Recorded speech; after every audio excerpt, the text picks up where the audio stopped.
2个月前，我和我先生在国外领证结婚了。然后结婚之后呢，我们还没有回过我的老家。在此之前呢，我先生见过我的妈妈，见过我的小姨妈。然后这一次趁着我们老家的家人呢正在家族聚会，我就带着我先生回了一趟老家。下飞机之后，在接机口呢，我就看到我妈还有我小姨妈很隆重的拿着2大束花在等我们。然后我妈说的第一句话就让我俩非常的感动，她说欢迎我的两个宝贝儿子回家。当时我的眼眶就要红了嘛。然后后来我们开车回到了我外公家，我外公呢就90多岁了哟，就马上就拿出红包给我们，然后说祝你们2个幸福。然后我大姨、我三姨、我小姨还有我妈也都分别送上了红包，表示祝福。然后这个最大的呢，其实是我妈的红包。然后背面呢，她写了几个字，虽然很简短的几个字，但是我和我先生都是非常感动的。字的内容是祝俩宝贝儿子幸福快乐，妈妈叔叔祝。这个叔叔呢是我妈再婚的那个叔叔。然后后来我们就回到房间里面，我先生就有点感动落泪了，然后就跟我说从来没有感受过这样子温暖的大家庭，说很谢谢我给了他一个家，以及给了他这么好的一个家庭。后来的未来的几天里呢，我的家人呢也非常的照顾，然后非常的欢迎我先生。吃饭的时候，我妈还会主动夹菜给我的先生，我小姨妈也是，都没给我夹。不管怎样啊，很幸运有这样子的一个大家庭。录这个视频呢，除了是分享自己的喜悦，也是希望能够给曾经祝福过我们的朋友们一点希望，也希望你们能够幸福快乐。小白哥，我是处男，请问一下，怎么确定自己是1还是0啊？这个问题如果要聊深一点的话，就要聊很久诶。我们要从生理上还有心理上去聊，但是简单一点吧，就是1和0很大的一个区别就是我们偏爱想吃的位置是不一样的。博主，你有过当3的经历吗？我这个人一看就是很护食的人，好吧？怎么可能会去跟别人分享男人啊？也不可能见到去找一个有对象的男人，好吗？真的是，而且我的行情很好的，好吗？怎么可能需要找这样子的人啊？没必要。但是你说感情当中有没有被劈腿过？是真的有。为什么小白哥行情这么好还会被劈腿呀？行情好只能代表着一个初始的条件，就是始于颜值嘛。但是2个人交往的话，还是要相处下来，性格合适才行嘛。那我的性格说句大实话，比较强势，很多都 hold 不住我。然后呢，在年纪比较小的那段时间，其实特别的作，跟我谈恋爱的话，其实蛮累的。那我就能够理解对方如果到外面碰到一些性格跟我截然相反的人，然后对他嘘寒问暖、百依百顺的话，我能够理解他为什么会出轨。天哪，我真的好善解人意啊。 Nice。 小白，你真的是纯0吗？真的不能做1吗？真的呀，我从17岁开始谈恋爱，一直到现在谈的每一任对象都是1呀。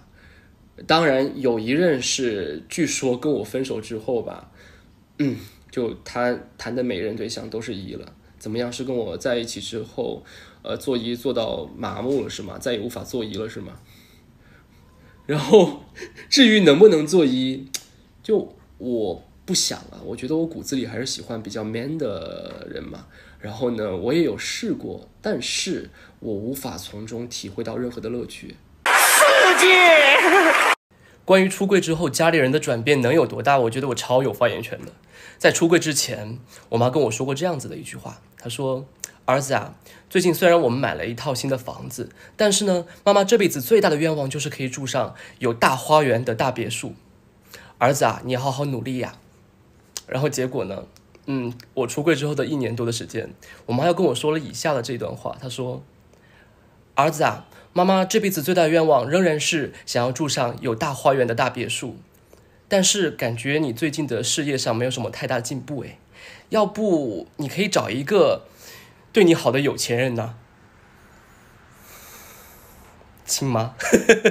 我又来吐槽我妈了。然后我给我妈发了一个大红包之后，我妈跟我聊了一会儿天，在结束的时候呢，我妈习惯性的就说帮我和谁谁谁问好，就是和我对象问好嘛。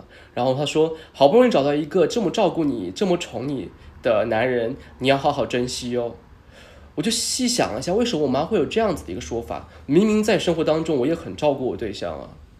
然后回忆了一下，在我刚出柜那一会儿，我妈就开了一个玩笑，她说我记得我当时怀你的时候，你奶奶找一个人算命，说怀的是一个女儿，你奶奶又重男轻女，所以你奶奶帮我求了一个方子，说是生男孩的方子，然后当然就是迷信啊，不要相信啊。然后就说喝完之后可以生男孩，结果生出来之后确实这个是一个男孩，然后我当时还不信邪。直到你跟我出柜的时候，我才反应过来，其实好像那个算命的师傅并没有算错号。真实的要翻白眼啊！然后包括前2年的时候，不是空窗期比较久嘛，我妈有点担心，然后就帮我在网上不是征男友嘛，这样子。然后我回忆了一下，那个内容也是说，我希望有一个好好的男人，好好的照顾我的儿子，这个什么什么之类的。我就觉得很奇怪耶。这么久以来，我妈从来没有问过我，没有跟我聊过属性这件事情，但是默认我就是被照顾的那一方，默认我就是零。我有这么明显吗？我刚刚本来想要吐槽一下说我其实看起来不像零吧，但是刚刚看到镜头里的自己，好像我确实妈妈没有错。前2天家族聚会，我呢是跟全家都出柜了，并且呢全家都很包容我。我小姨夫呢就带了3瓶酒，然后就介绍其中有一瓶特别甜，说这种酒呢很适合给女性喝。说完呢就倒了一杯给我。我想说的是啊，我虽然是彩虹男孩，但是我并不是女性，我是男生，男的。本视频可能会引起部分直男不适，请酌情观看。小白，我暗恋了一个直男，暗恋的感觉好累啊。但是当我每次想要放弃的时候吧，他又对我好了，这种感觉好奇怪啊。你说他有没有喜欢我？他到底是不是真的直男呀？